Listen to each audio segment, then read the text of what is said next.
Olá, bem-vindos à nossa conversa de hoje. Vamos explorar juntos uma daquelas perguntas que, nossa, acompanham a gente desde sempre, né? O que acontece de verdade quando a vida física acaba? Depois que o corpo para? O que será que a alma, o espírito, essa nossa essência, o que ela vive ali, nos primeiros momentos? É um fim total ou a gente se dissolve em algo maior? Ou será que continua? Hoje, para tentar entender um pouco disso, a gente tem um material bem específico em mãos. Vamos dar uma olhada mais de perto num trecho muito importante de O Livro dos Espíritos, aquela obra fundamental organizada por Allan Kardec, né? O foco vai ser o livro segundo, capítulo 3, sobre o retorno da vida corpórea à vida espiritual. Mais precisamente as questões 149 até a 165. Será que a alma mantém a sua identidade, o seu eu, depois que o corpo morre? Como é que acontece essa separação do espírito e da matéria? Como fica a consciência logo depois desse desligamento? A primeira grande questão que sempre aparece é essa coisa de eu ser eu, sabe? Com minhas lembranças, meu jeito, meus amores. Isso some quando o corpo se vai? Ou será que acontece aquilo que algumas filosofias falam, de a gente se fundir num todo universal e aí já era o indivíduo? Como é que essa fonte encara essa questão da individualidade? A individualidade da alma não só continua, como é um ponto central. O texto argumenta que não tem essa de perder a identidade, nem de se fundir num todo que anularia a pessoa. Inclusive, eles fazem questão de diferenciar isso de visões talvez panteístas, onde a gente voltaria para uma fonte comum e perderia a memória, a consciência própria.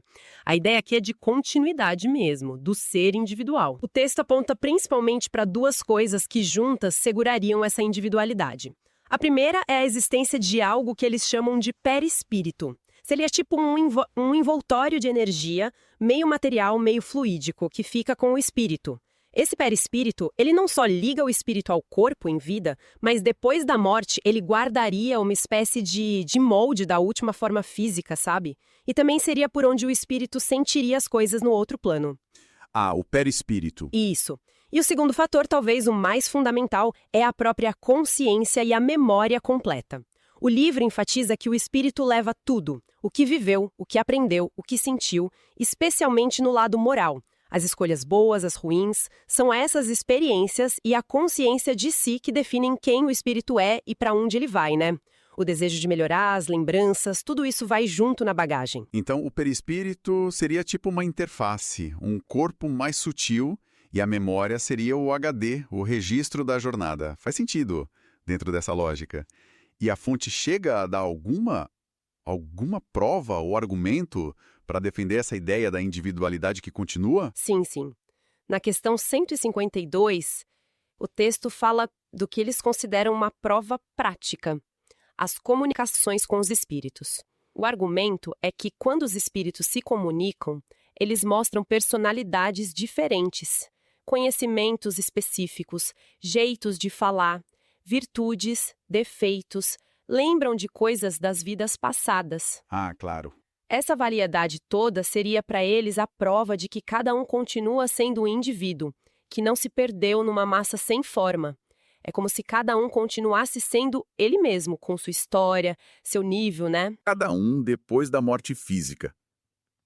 Isso me faz pensar na questão 153, que fala de vida eterna. A gente geralmente pensa nisso como paraíso, algo assim.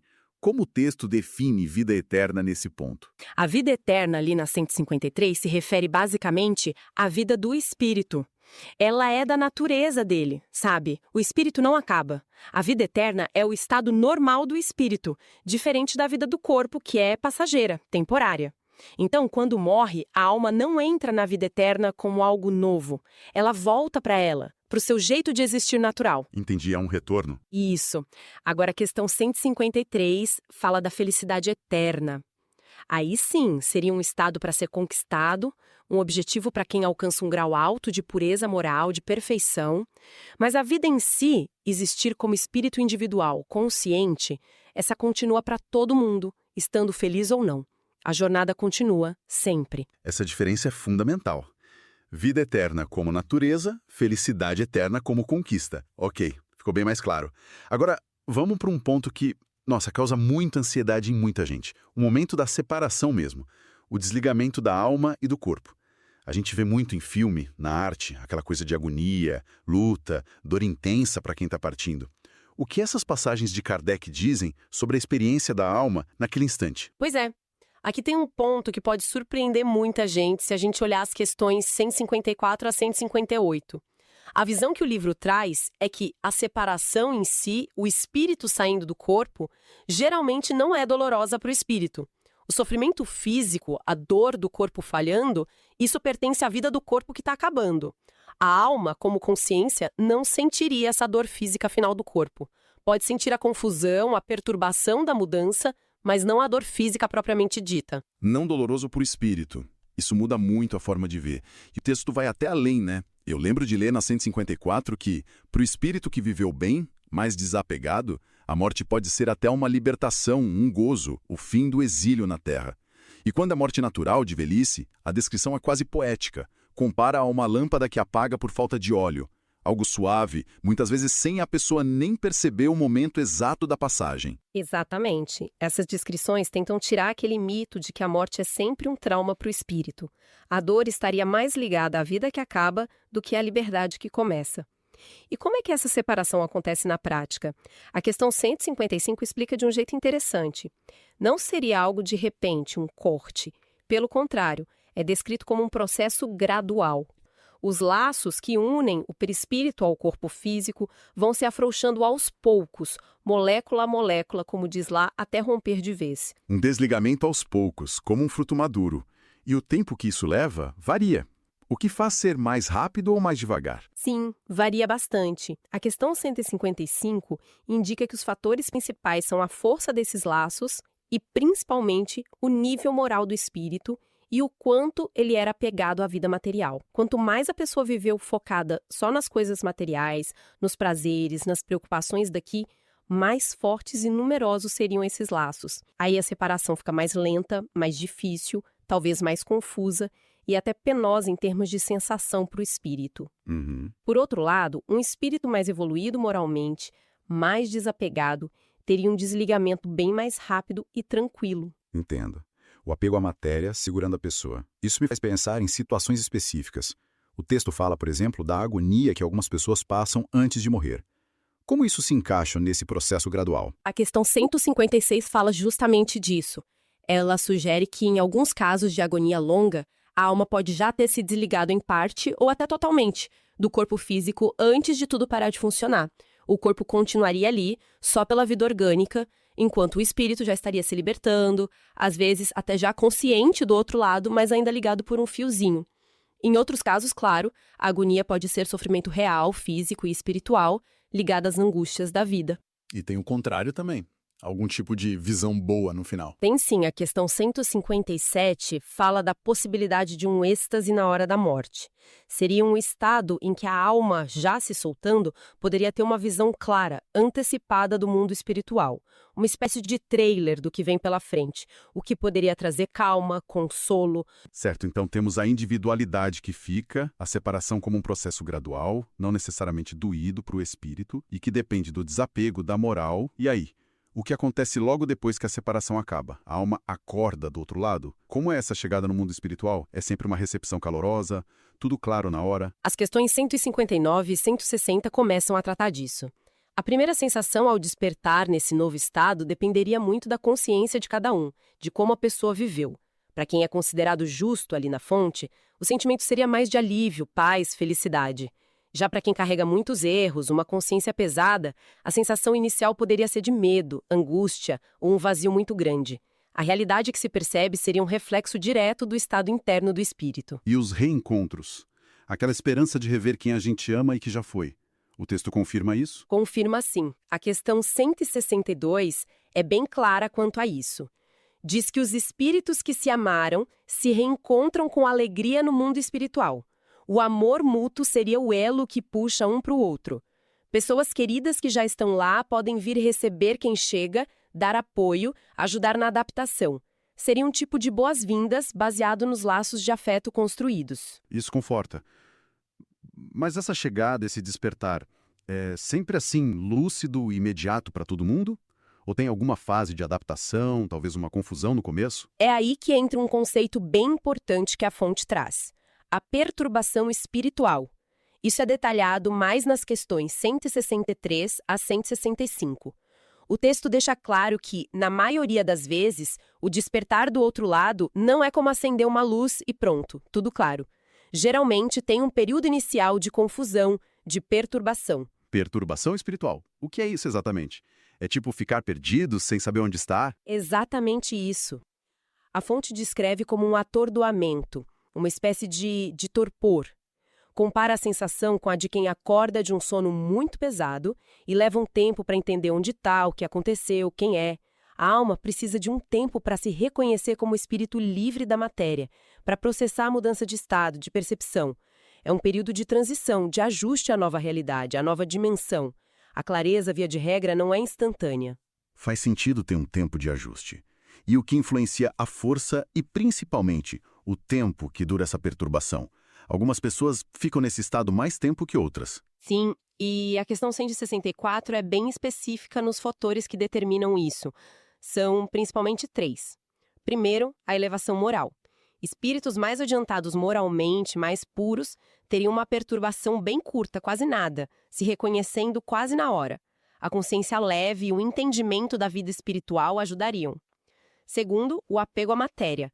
Pessoas que viveram muito focadas só no material, nos prazeres carnais, como diz o texto, teriam mais dificuldade de se soltar das sensações da matéria. Essa impregnação material prolongaria a confusão. Terceiro, a pureza da consciência. Uma consciência tranquila, sem grandes culpas, remorsos, acelera o despertar lúcido. O peso dos erros pode segurar o espírito na perturbação por mais tempo. Então, moralidade, desapego e consciência limpa são as chaves para uma transição mais suave e um despertar mais rápido nessa visão. E o conhecimento prévio. Saber dessas ideias, ter estudado espiritismo, por exemplo, ajuda a diminuir essa perturbação. A questão 165 trata exatamente disso. Ela confirma que sim, o conhecimento sobre a vida espiritual, sobre como é a morte, o que esperar, ajuda bastante. O espírito que já entendia isso intelectualmente não é pego tão de surpresa, né? Ele tem um mapa mental que ajuda a se orientar, diminui o choque. Só que o texto faz uma ressalva bem importante. A questão 165 diz que, apesar de o conhecimento ajudar muito, a prática do bem e a pureza da consciência têm uma influência ainda maior para diminuir a força e o tempo da perturbação. Ou seja, o que você viveu moralmente, as ações boas, o esforço para ser melhor, tudo isso pesa mais na balança do que só saber a teoria. Esse estado de perturbação, segundo a fonte, pode variar muito, desde poucas horas para quem está mais preparado, até meses ou até anos para quem era muito apegado ou tem muitos débitos morais. Isso é muito forte. A vivência moral valendo mais que o conhecimento intelectual na hora H, digamos assim. Então, tentando juntar tudo isso que a gente viu, das questões 149 a 165, qual seria a mensagem principal dessa visão sobre a volta à vida espiritual? Olha, se a gente fosse resumir, a visão dessas passagens defende alguns pontos-chave. Primeiro, a alma sobrevive e mantém totalmente sua individualidade com base na memória e no perispírito. Segundo, a separação do corpo é um processo gradual, natural, e para o espírito em si não é para ser doloroso, mas a qualidade disso depende da evolução e do desapego. Terceiro, logo depois da morte, geralmente tem um período de perturbação, uma adaptação normal.